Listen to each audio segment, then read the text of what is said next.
Hello pumpkins, I hope you're having a nice day. For today's video I wanted to show you a little experiment I did concerning bullet journaling. I'm going to show you the new template I'm using for the month of February and how it ended up looking at the end of the month, and also the small changes I did for March. In my last bullet journal video you can see that I tried to go into a more colorful, fun approach. The design I chose was a bit more complex. There were more boards, decorations, etc.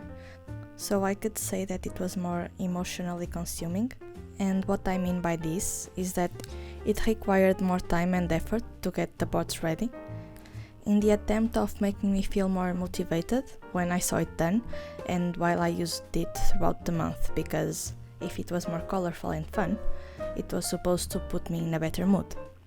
But what I realized was that the more sad and unmotivated I was, the harder it was to keep up with the bullet journal.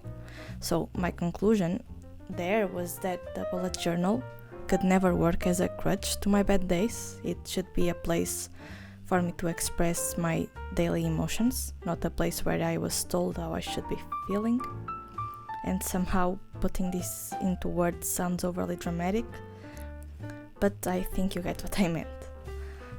Another thing that I concluded is that for me at least, bullet journaling won't work if I'm in a rough phase, as in like with everything else we can't just jump steps, and for me bullet journaling only felt like a good, helpful habit that made sense for me to put my energy on after I got into a more balanced mood. So that's all for the things that I wanted to avoid. About the new template, as you can see, it's really simple. It starts on a calendar page. I note down appointments and deadlines, and during the month I note down important things that happened. I paint the days that I feel that were a good work day, and by good work day I mean a day when I achieved something new or finished an important task. It doesn't have to be something out of the ordinary. The point is to know that I felt fulfilled that day, and that helps me pinpoint days when I felt more motivated and healthy, versus the days when I was in a depressive mood or too sleep deprived to work properly.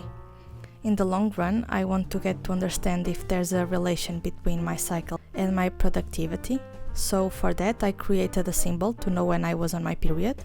I also created symbols to note down when I post on social media, when I stream and when I exercise.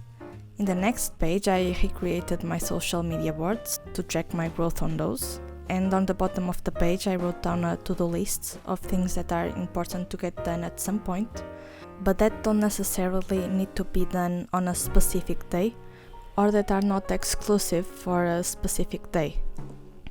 Like for example, checking out my email.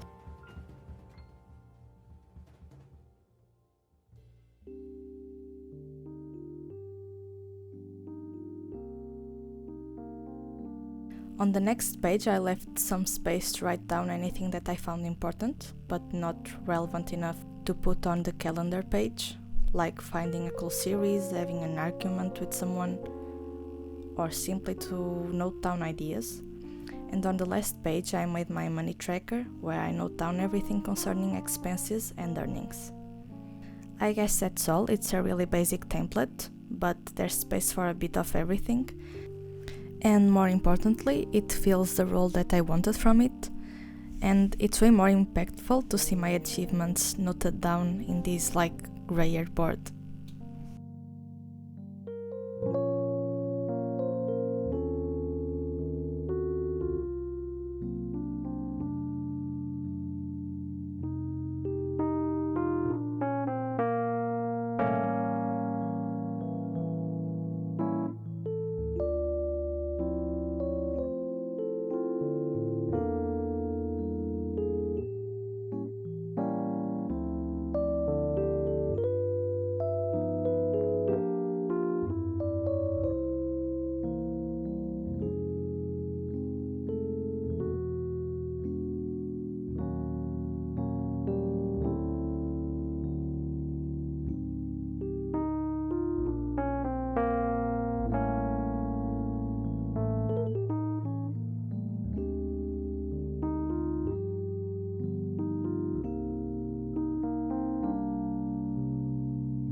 So that's how much ended up looking. I switched the color I'm gonna use to make it feel like a new time, new opportunity, new whatever. I hope the video was somewhat useful to someone. I'm gonna leave the links to my website and other social media on the description. You can check my paintings, prints, streams and more stuff there. And I'll see you next time. Bye bye.